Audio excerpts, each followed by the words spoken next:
दोस्तों, भारत अब एक ऐसी ताकत बन चुका है जिसकी गूंज अब केवल एशिया तक सीमित नहीं है बल्कि पूरी दुनिया में गूंज रही है। सवाल ये उठता है, क्या भारत को अब वही अधिकार मिलना चाहिए जो अमेरिका, रूस, चीन और ब्रिटेन और फ्रांस जैसे देशों के पास है। बात हो रही है उस जादुई वीटो पावर की। इसकी ताकत इतनी है, अकेला एक देश पूरी दुनिया की राय को खारिज कर सकता है। जरा सोचिए, संयुक्त राष्ट्र की एक बड़ी मीटिंग चल रही है, सामने अमेरिका बैठा है, रूस गरज रहा है, चीन चालबाजी कर रहा है और ब्रिटेन और फ्रांस अपनी अपनी ताकत का प्रदर्शन कर रहे हैं, और भारत खड़ा होकर बोल दे नहीं और बस पूरा प्रस्ताव। दोस्तों, यही है वीटो पावर, यही है वह ताकत जिसे पाने का सपना हर भारतीय के दिल में आग की तरह जलता है। ये सिर्फ ख्वाब नहीं है बल्कि एक सच्चाई है जिसके लिए भारत दशकों से संघर्ष कर रहा है। और हाँ दोस्तों, अगर आपको ये वीडियो अच्छा लगे तो इसको लाइक कीजिए और चैनल को सब्सक्राइब कीजिए ताकि नए नए वीडियो आपके पास तुरंत पहुंचे। भारत आज दुनिया की सबसे तेजी से बढ़ती हुई अर्थव्यवस्था है। 140 करोड़ की आबादी वाला यह देश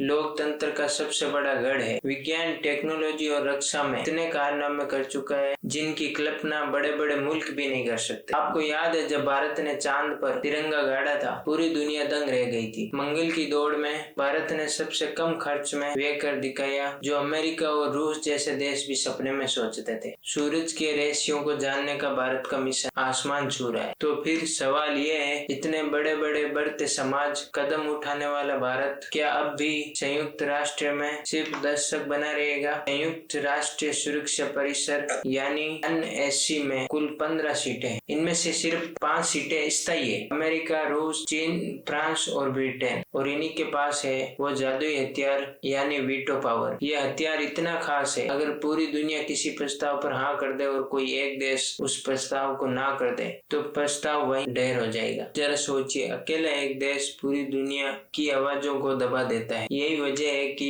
इन्हें कहते हैं सुपर पावर। बाकी 10 सीटें अस्थायी है, मतलब 2 साल की टिकट फिर टाटा बाय बाय। इन देशों का हाल वही है जैसा क्रिकेट टीम के 12 खिलाड़ी का। तो असली सवाल यही है कि भारत को अब तक ये वीटो पावर क्यों नहीं दी गई थी? दोस्तों, ये वही भारत है जिसने दूसरे विश्व युद्ध के बाद दुनिया के शांति अभियानों में सबसे ज्यादा सैनिक भेजे। ये वही भारत है जिसने आतंकवाद के खिलाफ सबसे बड़ी लड़ाई लड़ी। ये वही भारत है जिसने कोरोना महामारी के दौरान पूरी दुनिया को दवाइयां भेजी और जान बचाई। ये वही भारत है जिसकी IT इंडस्ट्री अमेरिका से लेकर यूरोप तक फैली हुई है। गूगल, माइक्रोसॉफ्ट, IBM, एडोबी जैसी दिग्गज कंपनियों के CEO भारत से है, भारतीय है। भारत के पास दुनिया की तीसरी सबसे बड़ी सेना। भारत ने विज्ञान जिसकी उम्मीद दुनिया में किसी को नहीं थी, लेकिन इसके बावजूद भारत स्थायी सदस्यता पर वीटो पावर से बाहर रखा गया है। सोचिए दोस्तों, अगर भारत के पास वीटो पावर आ गई तो सबसे पहले हिलेगा पाकिस्तान। हर अंतर्राष्ट्रीय मंच कश्मीर का रोना रोता है, लेकिन उस दिन उसकी कोई नहीं सुनेगा। दूसरा बड़ा झटका लगेगा चीन को। चीन ने हमेशा संयुक्त राष्ट्र में भारत को रोकने की कोशिश की है, मसूद जैसे आतंकियों को बचाने के लिए वीटो पावर का सहारा लिया है। लेकिन अगर भारत को यह ताकत मिल गई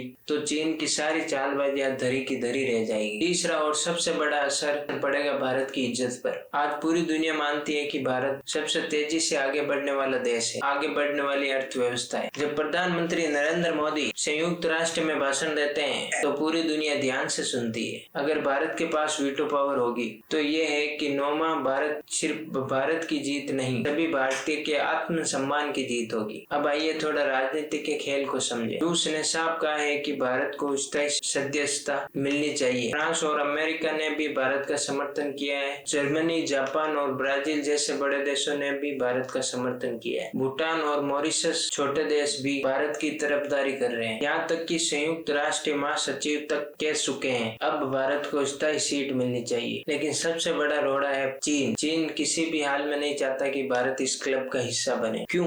क्योंकि उसको डर है कि एशिया में अगर भारत आया तो उसकी ताकत खत्म हो जाएगी। चीन जानता है कि भारत लोकतंत्र, अर्थव्यवस्था उससे कहीं आगे निकल सकता है। यही वजह है कि जब भी सुधार की बात होती है चीन अड़ंगा डाल देता है। दोस्तों, सवाल सिर्फ इतना नहीं है कि भारत को कब वीटो पावर मिलेगी, असली सवाल यह है कि भारत को क्या बराबरी का हक मिलेगा। कुछ देश कहते हैं कि नए सदस्य को सिर्फ स्थायी सीट मिले, वीटो पावर नहीं। उनका कहना है कि अगर और देशों को वीटो मिल गया तो फैसले लेना मुश्किल हो जाएगा। लेकिन भारत का जवाब साफ है, अगर सीट मिलेगी तो बराबरी का हक भी मिलेगा। वरना यह अधूरा न्याय होगा। भारत अब तक 8 बार अस्थायी सदस्य के रूप में संयुक्त राष्ट्र सुरक्षा परिषद का हिस्सा बन चुका है। पहली बार 1950, फिर 1967, 1972, 1977, 1984, 1991, 2011 और 2021। हर बार भारत ने यह साबित किया कि उसकी ताकत किसी स्थायी सदस्य से कम नहीं, लेकिन फिर भी उसको असली सीट से हर बार दूर रखा गया। दोस्तों, ये सिर्फ मुद्दा राजनीति का नहीं है, ये मुद्दा हमारे आत्मसम्मान का मुद्दा है। किसान चाहता है कि भारत मजबूत बने ताकि उसके हितों की रक्षा हो चुके। युवा चाहता है कि कोई और उसके भविष्य का फैसला ना करे। आम आदमी चाहता है कि भारत की अंतर्राष्ट्रीय मंच पर उसकी बात हो तो उसको कोई हल्के में ना ले। यही कारण है कि वीटो पावर का मुद्दा हर भारतीय के दिल में। भारत अब बदल चुका है, भारत अब झुकने वाला नहीं है। दुनिया चाहे जितनी देर कर ले, वो दिन जरूर आएगा जब भारत को भी वीटो पावर का हिस्सा बनाया जाएगा। उसके पास वीटो पावर होगी। उस दिन सिर्फ भारत की नहीं, पूरी दुनिया की राजनीति का नक्शा बदल जाएगा। पाकिस्तान और चीन जैसे देशों चालें बेअसर हो जाएगी। भारत का पाकिस्तान के साथ नक्शा बदल दे। सम्मान नई ऊंचाइयों को।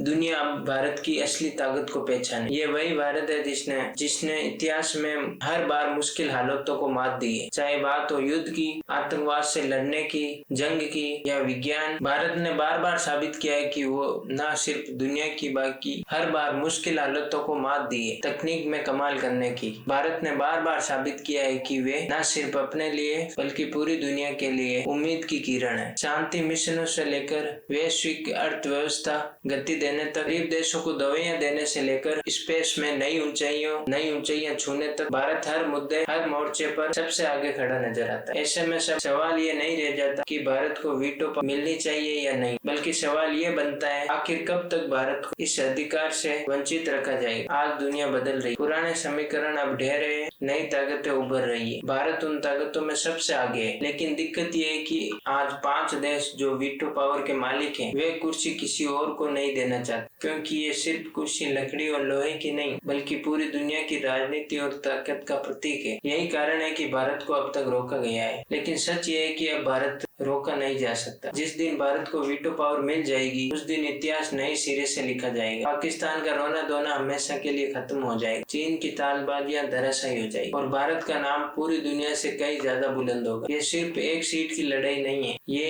140 करोड़ भारतीयों के आत्मसम्मान की लड़ाई। दोस्तों, अब याद रखिए, भारत अब वे देश नहीं रहा जिसे अनदेखा किया जा सकता। ये नया भारत है, आत्मनिर्भर भारत है, शक्तिशाली भारत है और यही भारत एक दिन संयुक्त राष्ट्र की उस स्थायी कुर्सी पर बैठेगा जिस पर उसका हक है। दिन दुनिया देखेगी कि जब भारत बोलता है तो पूरी दुनिया सुनती है। तभी हम सब मिलकर कहेंगे ये भारत की नहीं, हर भारतीय की जीत है। जय हिंद।